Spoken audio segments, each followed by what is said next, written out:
పంచాయతీ నుంచి పార్లమెంటు వరకు ఆనాటి నుండి ఈనాటి వరకు ఆయన బరిలో లేని ఎన్నిక లేదు.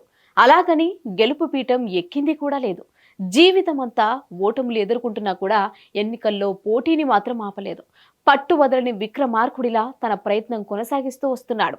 సాధారణంగా ఒక్కసారి ఓడిపోతేనే నేతలు నిరసించిపోతారు. ప్రజలు తిరస్కరించారని బాధపడిపోతారు.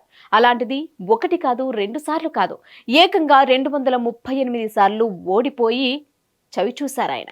ఇప్పుడు పార్లమెంటు ఎన్నికల్లో మరోసారి పోటీ చేసేందుకు సిద్ధమవుతున్నారు తమిళనాడులోని సేలంకు చెందిన పద్మరాజన్ తమిళనాడులో చాలా ఫేమస్. ఎందుకంటే అన్నిసార్లు గెలవకపోయినా సరే తన వంతు ప్రయత్నం చేస్తూ ప్రజల నోర్లలో తిరుగుతున్నారు.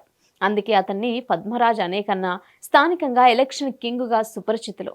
65 సంవత్సరాల పద్మరాజన్ రిపేర్ షాప్ నడుపుకుంటూ జీవనం సాగిస్తున్నారు. అవి పంచాయతీ ఎన్నికలైనా పార్లమెంటు ఎన్నికలైనా ఎన్నికలకు వచ్చిన ప్రతిసారి ఉత్సాహంగా రంగంలోకి దిగుతారు. ఓడిపోయినా నిరుత్సాహపడరు. అయితే ఆయన ప్రజల అభిమానాన్ని దక్కించుకోకపోయినా, ప్రజలు ఆదరించకపోయినా వరల్డ్ రికార్డు బుక్కుల్లో మాత్రం స్థానం దక్కించుకున్నారు.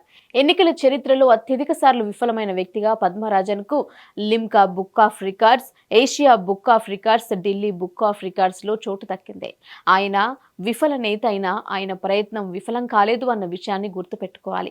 గెలుపుతో సంబంధం లేకుండా పోటీ చేయడం కూడా ఒక స్ఫూర్తిదాయకమైన విషయంగా గుర్తుంచుకోవాలి. ఓటు వేసేందుకే ఎవరూ ముందుకు రాని రోజుల్లో ఏకంగా 238 సార్లు నామినేషన్ దాఖలు చేసిన పద్మరాజన్ అభినందనీయులు. అయితే తనకు గెలవాలనే కోరిక కన్నా కూడా ఓడిపోవాలనే తన ఆకాంక్షగా చెప్పుకున్నారు. గెలుపు తాత్కాలికం, ఓటమి శాశ్వతమని గుర్తుంచుకోవాలని చెప్తున్నారు పద్మరాజన్. అయితే పద్మరాజన్ హేమీలతో తలపడ్డారు.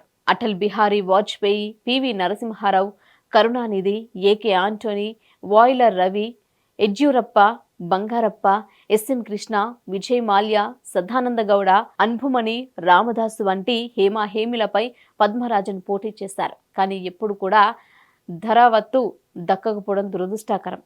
సమస్య లేని ఇల్లు ఉండదు, పరిష్కారం లేని సమస్య ఉండదు. బంధాలు గొప్పవి, బాధలు చిన్నవి. మీ సమస్యని మేము పరిష్కరిస్తాం. రండి, మాట్లాడుకుందాం.